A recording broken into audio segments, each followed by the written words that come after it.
Good morning, everyone. This is Maggie with Thrasher Aquatics, and today I got in my first wholesale order in months. Unfortunately, we've kind of been out of business for a little bit, but we recently had a fundraiser, and I made enough to restart my aquatics division as well as my houseplant division. So I got in my first aquatic wholesale order today, and I'm really excited to go through it again because I haven't gotten to do this in a long time. I'm just a pair of hands and some pajamas today. I had a late night last night getting everything ready for this, and I just didn't feel like getting dressed because this got here early this morning. So, bear with me there, and I'm excited to go through this with you.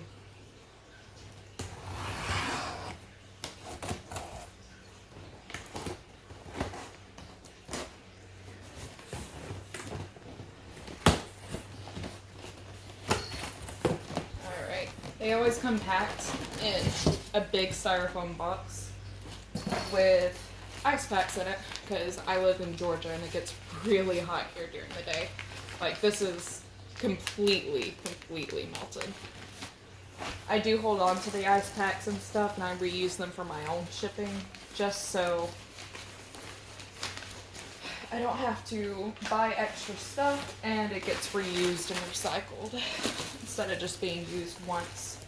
So today I got a lot of stem plants. I got some moss, I've got some swords in here, some crypts, some ferns. So let's get started. Looks like I got all the ice packs out. I love this wholesaler, but they're not very organized with throwing this stuff in here. And they didn't send my invoice, so I'm gonna have to look that up later. Alright, the first thing I got is Rotala. Rotala is a really easy stem plant that can go in high or low tech environments, and it grows a really nice red color when it's in higher light. I do already have a lot of this here that I need to bundle up, but it was cheap on the wholesale, so I went ahead and got a few bundles to get myself started while I get the rest ready.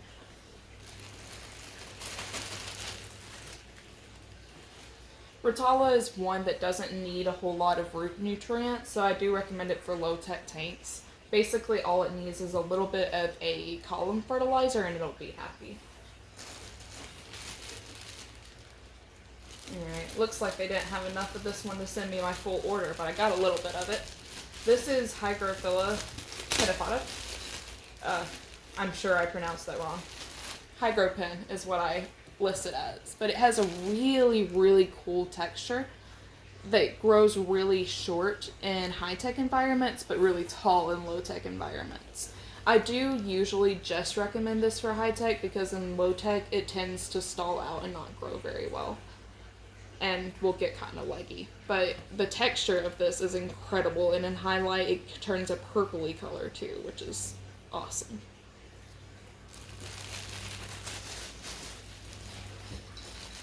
Alright, up next I've got some red ocelot swords. I love these. They turn a really deep red, but they've also got these nice dark speckles on the leaves, which are really cool. I went and I bought some nice aquarium soil so I can set these up right and decrease my loss there. But these always are going to want a nice root nutrient, and you can do that by using a nutritious aquarium soil like fluval stratum, which is what I'll be using, or you can use it or do gravel or sand with root tabs. Either work with swords. But you can see it has this really cool speckle on the leaves. I'm sure these were grown above water. Oh, cool, that one's got a little bit of variegation. That's really neat. I'm sure these were grown above water, so a lot of these leaves are probably going to die when I transition them to the aquatic environment, but this sword keeps all of these speckles on its leaves as it grows underwater, which is just incredible. Ocelot swords are the only ones I've ever seen do that.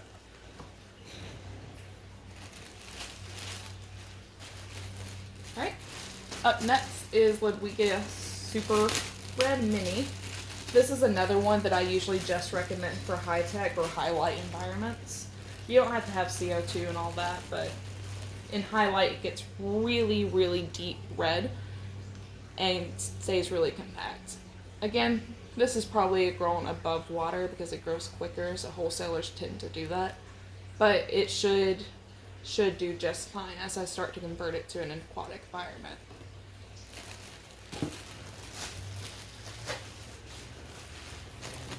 Alright, next is this giant mat of Java moss, which I'm really excited about. I have some Java moss in stock, but it doesn't grow fast enough for me to sell it at the rate that I'd need to, so this is a ½ pound of compressed Java moss, and I'm sure this will fill up the 10-gallon tank I'm about to go put it in.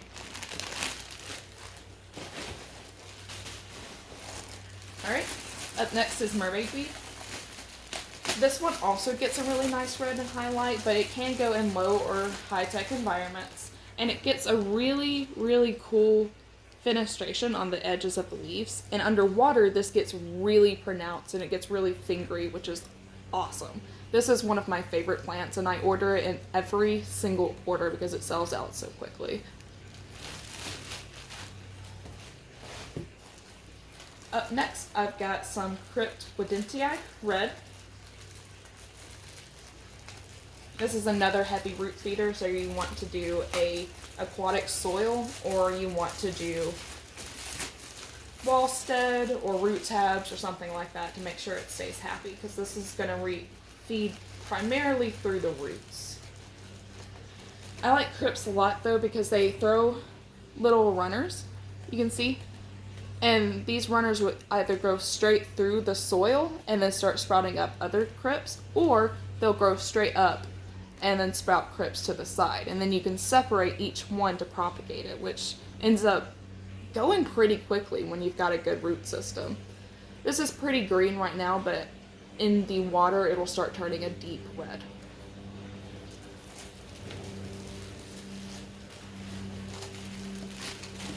Up next is a mat of Java fern that I'm going to split up to do with some low-tech tanks.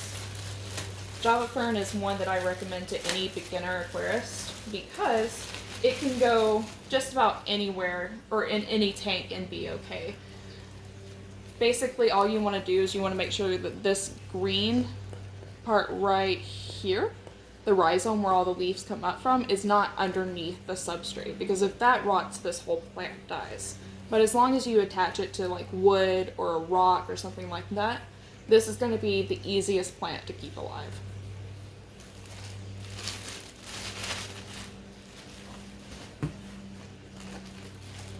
Alright. Next is Crypt Balancy. I really, really like crypts. This does the same thing the last one does by shooting runners or offshoots to the side, and ends up being a good propagating plant. I use crypts a lot as ground cover or background cover depending on what size crypt I'm looking at, because they just fill in so nicely.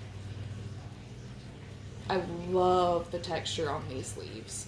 These look like they were grown underwater, which is uncommon for wholesale plants, so I'm really excited about that.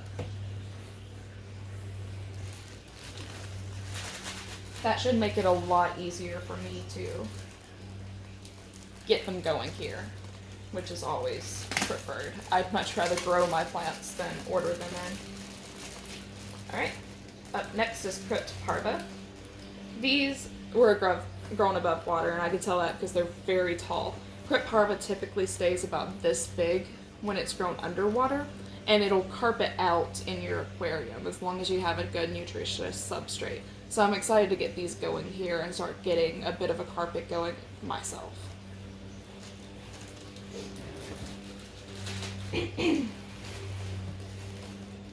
Ooh, these are some nice Anubias. So next up is Anubias congenesis.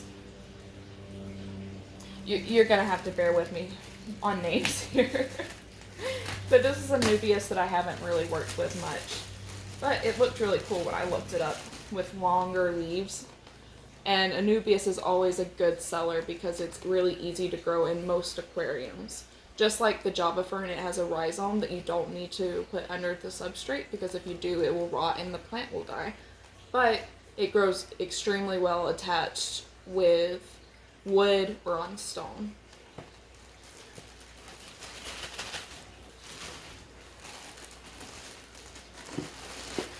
We're getting through this.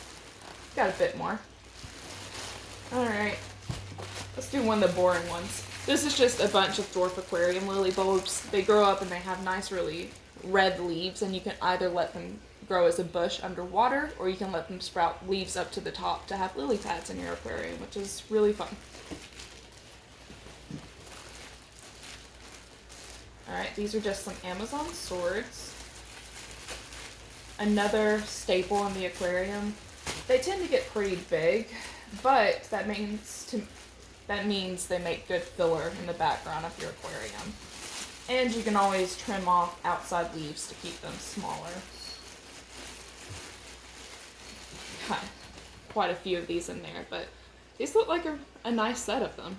They should transfer just underwater environment really well.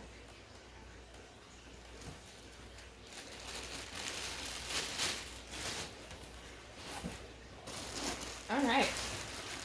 Next up is temple plant. This is a hygrophila. It grows really quickly and it has really big green leaves, and it pretty much stays looking like this when it's grown in underwater environments. It's fast, it grows easy, and it doesn't need a lot of light or extra nutrients, CO2, anything like that, so it's another one I tend to recommend for low-tech tanks.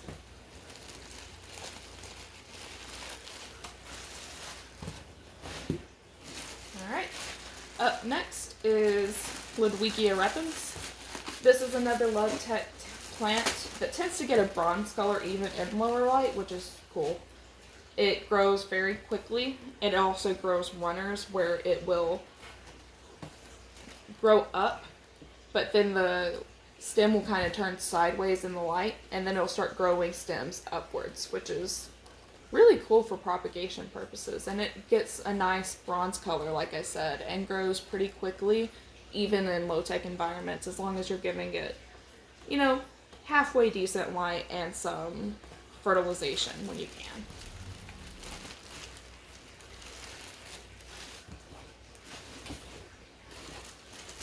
Alright, next up is some Vesuvius swords, which they look like corkscrew bow. I've only worked with them a little bit, but they're really, really pretty. And I don't see them around very often, so I wanted to get some in. See if I can gotta open this bag. There we go.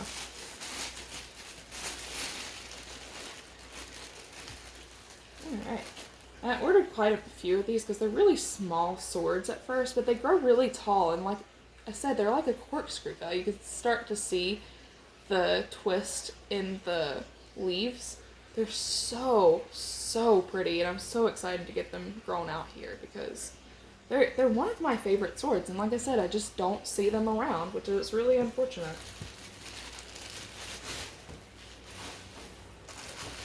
Alright, 2 more to go. This is, actually, let's go with this one first. This is water wisteria. You can grow it above or underwater. If you grow it above water, it gets these beautiful, beautiful light purple flowers that are so pretty.